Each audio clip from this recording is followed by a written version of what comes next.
Hello students, कैसे हैं आप सब। उम्मीद करता हूं आप सभी ठीक होंगे। मैं हूं डॉक्टर सूरज भटनागर और आप देख रहे हैं मेरा यूट्यूब चैनल सूर्य बीएससी क्लासेस। डियर स्टूडेंट्स, आप सभी का एक बार फिर से मेरे इस चैनल पर स्वागत है। डियर स्टूडेंट्स, हमने अपने पिछले वीडियो के अंदर बीएससी फर्स्ट ईयर के लिए कौन चैप्टर से कुछ एग्जाम्पल सॉल्व किए थे। उम्मीद करता हूँ आप सभी ने उनको देखा होगा और आज उसी चैप्टर को आगे बढ़ाते हुए हम एक एग्जाम्पल और सॉल्व कर रहे हैं।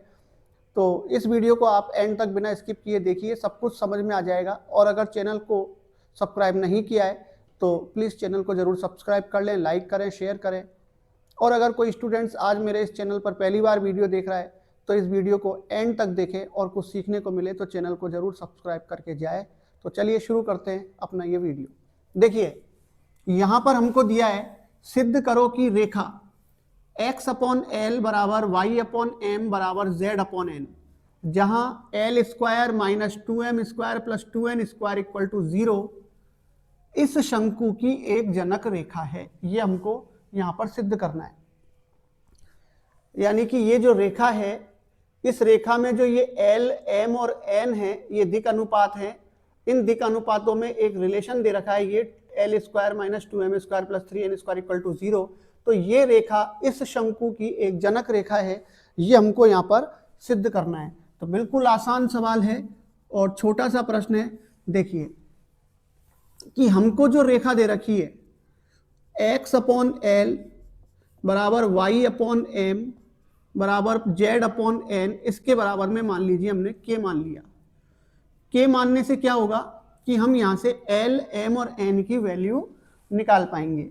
तो यहां से हमको दिख रहा है l बराबर हो जाएगा x अपॉन के, m बराबर हो जाएगा y अपॉन के और n बराबर हो जाएगा z अपॉन के। देखिए l का इधर मल्टीप्लाई किया, k को इधर लिया है, तो l बराबर x अपॉन के, m बराबर y अपॉन के, ऐसे ही मान निकल गए अपने पास। अब हमको दे रखा है दिक् अनुपातों का जो अनुपात दे रखा है l square minus 2m square plus 3m square equal to 0।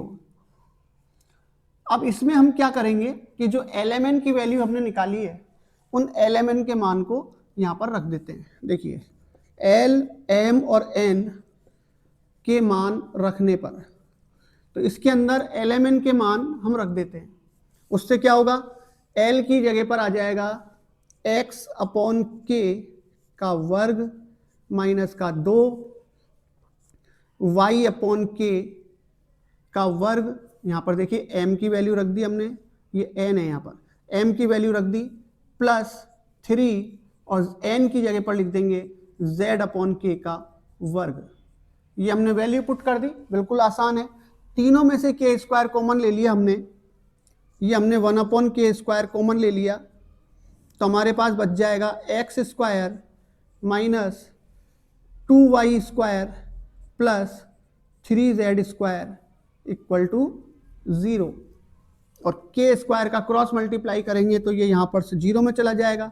तो हमारे पास रह जाएगा x square minus 2y square plus 3z square equal to 0, जो कि हमको सिद्ध करना था।